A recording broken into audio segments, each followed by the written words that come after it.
Hey guys, what's going on? Josh here from Polymathics, the YouTube channel that helps you become a modern day Renaissance man. And today we're going to talk about one of my favorite words, plot.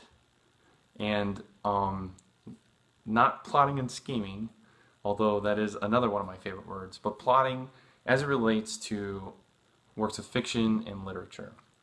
And so just to give you the definition that I found on the internet, basically plot is the main events of a play, novel, movie, or similar work devised and presented by the writer as a series of interrelated events. And the way I like to think of plot, like in layman's terms, is it's like cause and effect, right? The major events that are going to move your character from the beginning of the story all the way to the end. So a lot of times people ask, like, okay, so what's the plot of your book? And what they really mean is what is your story? What is your through line? Because if you were to explain the plot of your book, that would be like every single event, every single cause and effect that happens.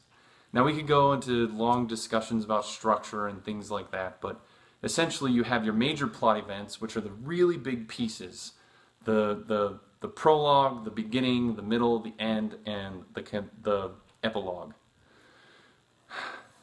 But then, inside of all those, you're going to have minor plot events, and inside of the minor plot events, you're going to have scenes, and inside of the scenes, you're going to have what I like to call transactions. And a transaction is essentially like, for example, dialogue. Johnny asked Susie how the weather was. Susie said the weather was great. There's a cause, Johnny asking a question, and effect, Susie responds. Another thing is Johnny throws the baseball. Susie catches the baseball.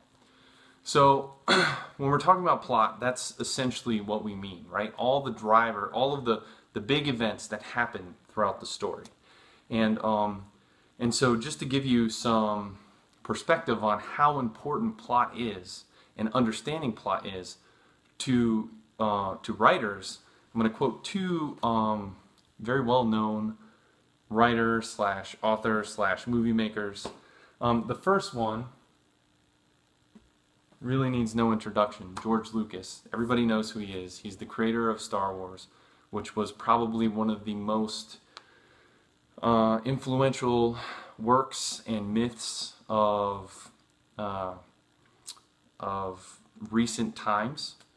And essentially what he says is storytelling is about two things: plot and character. And that's very true, because plot and character are kind of intertwined. They're married. If you don't have a good character and you have a great plot, it's going to seem robotic. On the flip side, if you have a really great character but no plot, things are going to seem scatterbrained and they won't make sense to the audience. So you've got to marry those two up really well. The other thing comes from J.K. Rowling, who is, as most people know, the creator of the Harry Potter series, and also the first billionaire author, and probably, I believe, well, obviously, the richest author on the planet. And what she says is, I always like to have a basic plot outline, but I like to leave some things undecided so that I can do it during the work and during the writing. And so, any of you guys who have ever participated in NaNoWriMo, which is National Novel Writing Month, you'll know that there's two main camps, right? There's people who are plotters and people who are pantsers. And a plotter is someone who writes down every detail of each sequence of events of what's going to happen for their story before they start writing any dialogue or action or anything like that. Pantsers, on the other hand, do the complete opposite. They just start writing and they let their characters kind of take them by control. My personal belief, and I believe what J.K. Rowling is getting to in her quote, is that there has to be a balance. You have to do a little bit of plotting in the beginning to have a general idea of where the story is going, even if it's only knowing where the beginning, middle, and end are, and how the ending is going to relate back to the beginning.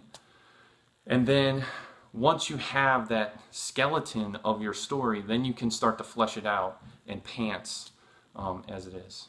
But I hope this has been informative, and if you like it, please give me a like. And if you want to hear more videos like this and get more information like this, then please subscribe to my channel, and you'll get updates as I produce more content just like this.